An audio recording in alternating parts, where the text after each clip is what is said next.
আজ আছে আমাদের এখানে আঁকড়ে ইস্তেমার লাস্ট দিন, ডে 5, টার্গেট 1000 সাবস্ক্রাইবার। মর্নিং এ ঘুম থেকে উঠে ছাদে এসে দেখি চারধারে শুধু কুয়াশা আর কুয়াশা। জলদি করে রেডি হয়ে চলে গেলাম, সামিম আর সোহেল গেছে। সোহেল তাড়াতাড়ি করে হাঁটছিলাম আর সামিম ক্যামেরা ধরেছিল। কিছুটা যেতে আমার একটা সাবস্ক্রাইবার আমার হাতে পেপার দিয়ে দিল আর বলে যে এগুলো ইস্তেমায় গিয়ে বিছিয়ে বসবে। 1 নম্বর রেলগেটে ছেড়ে কিছুটা এগিয়ে যেতে আমরা লক্ষ্য করলাম দূর পর্যন্ত চোখ যেতে দূর পর্যন্ত লোকে লোকারণ্য। রেল লাইনে হাঁটছে, সামনের দিকে রেল লাইনের পার্টি তো দেখতেই পাচ্ছি না। পাশে পার্টি থেকে একটা ট্রেন আসছে আর আমরা বলছি যে সাইড ট্রেন চালিয়ে আসছে।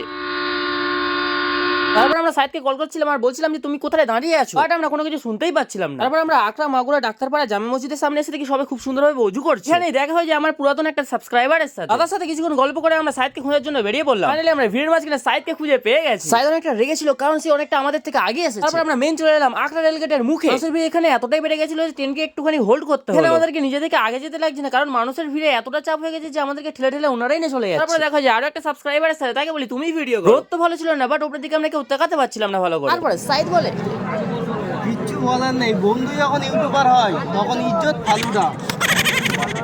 দোয়া কমপ্লিট করে দেখি চারধারে সবাই ভিডিও করার জন্য দাঁড়িয়ে পড়েছে। এখানে দাঁড়িয়ে যতদূর পর্যন্ত চোখ যাচ্ছে ততদূর পর্যন্ত লোক। আর তারপর আমি ভাবছিলাম যে ছাদের উপরে তো এত লোক রয়েছে, তো নিচের দিকে কত লোক হতে পারে। তাই আমি উকি ঝুঁকি মারছিলাম রোডের দিকে। নিচের দিকে এত ভিড় হয়েছে দেখে তো তো অবাক। দেখে মোটামুটি বুঝতে পারছি যে 1 লাখের কাছাকাছি লোক হয়েছে এখানে। আরো একটা খুশির খবর বলা ছিল, গত 20 বছর আগে আমাদের এই দেশে বিশ্ব ইস্তেমা হয়েছিল চটার মধ্যে। বিশ্ব ইস্তেমা হবে আমাদের দেশে ডায়মন্ড হারবারে। আর কিছুক্ষণ পরে দেখা হয় যে আরো কিছু সাবস্ক্রাইবার এসেছে।